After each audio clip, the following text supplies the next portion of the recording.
I'm here to have a short PowerPoint to give you an overview of the 2015 International Fire Code that the city brought up for adoption by the city.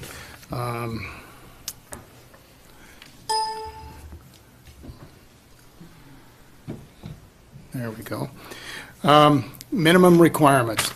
The International Fire Code sets forth minimum requirements such as maintaining life safety of building occupants, the protection of emergency responders, and limiting the damage to a building and its contents. Effective use of the International Fire Code. Many believe the IFC is a maintenance document, when in fact it's a design document. One cannot construct or erect any building without, one, fire department access, water supply, and required fire protection systems. Okay, road access. The fire department must have access to all structures, not only for firefighting, but also for EMS. Water supply. Water supply is critical to firefighting operations. This is a picture of a fire we had about 4 years ago over on A Street. That building now has sprinkler system in it, didn't before, so it makes a big difference to have fire sprinkler systems in these apartments now. Joe, you got to call out Walter Steed. Oh, yes, I'm sorry, that's Walter Steed over there to the right of the ladder truck, helping us with our firefighting efforts. In what way? Well, He didn't have the hose in his hand. no, but you know, I miss him quite a bit. He showed up at a lot of our scenes and was always supportive, very supportive of the fire department. So,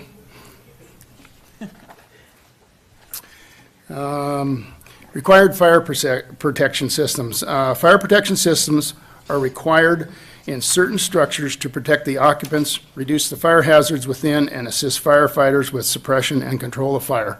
The slide on the left is a sprinkler riser, which is made of several components, electrical components, water supply, and switches that alert the fire department or the dispatch when there's water flow, and gets fire department over to the scene. And on the right is, of course, an alarm panel, and we deal with that quite a bit. Most of the time, fortunately, it's not a fire, it's something else, but it gets us over there. So, changes to the significant changes to the IFC. I've got some slides that are examples of significant changes to the 2015 IFC. And I'll bring those to you here. First one is carbon dioxide systems used in beverage dispensing.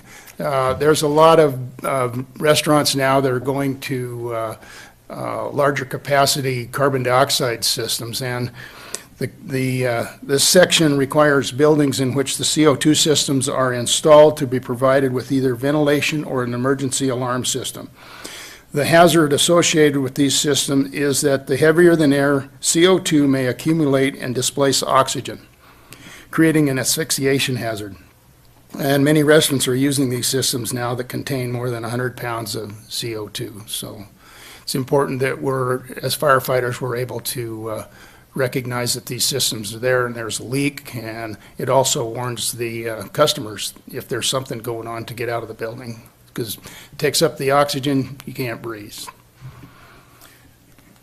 This is a picture of a commercial cooking appliance. We deal with this quite frequently.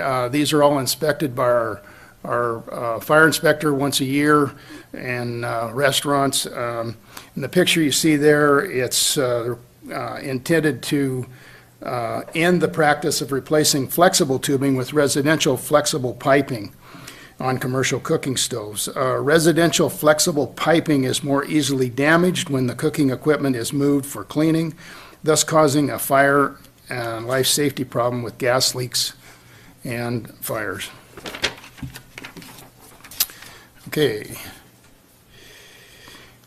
This is another example of something we have in our community.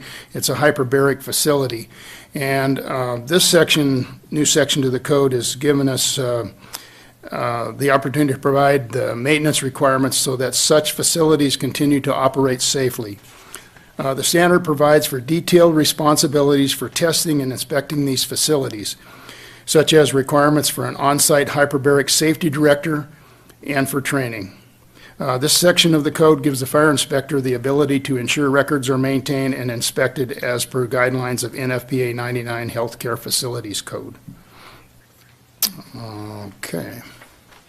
And as far as I know, we only have one of these hyperbaric chambers in town at Gritman, and they're doing a good job with the training, and they've invited the fire department over to their facility to take a look at this. So we're going to do a field trip here pretty soon.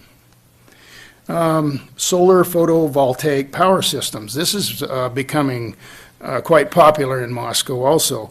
The ever-increasing demand for alternative power sources brings with it the hazards to confront emergency responders. The greatest danger facing emergency responders operating in the proximity to solar energy collection systems is the lack of knowledge needed to operate safely around these systems.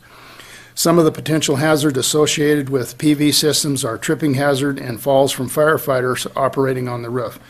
Earlier roof collapse due to the added dead load and electric shock is also a concern. And when we're able to do a plan review on these systems, we make sure that there's walkways and less tripping hazards and that type of thing in case we do have to get on the roof and cut a hole, so let the smoke out. So, all right.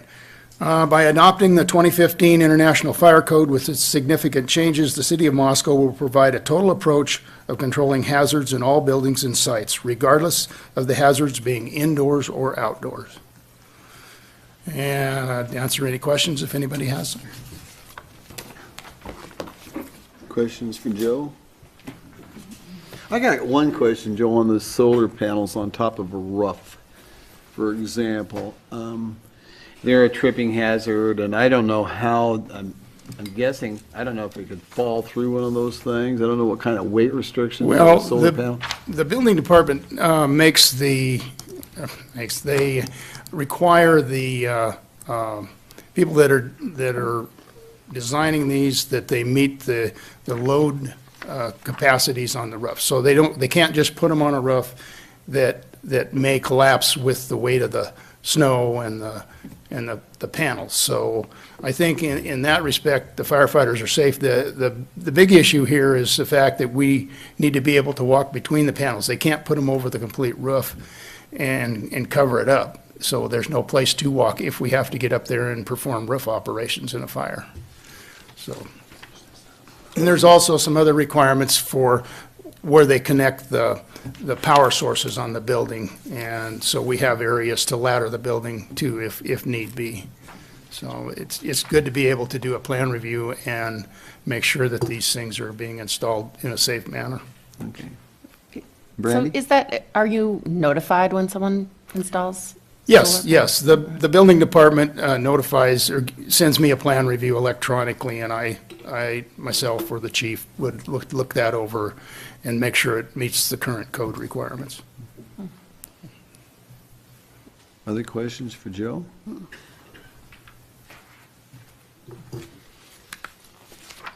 Okay, I move we approve the ordinance amending Moscow City Code Title 7, Chapter 7, under suspension of the rules requiring 3 complete and separate readings, and that it be read by title and published by summary.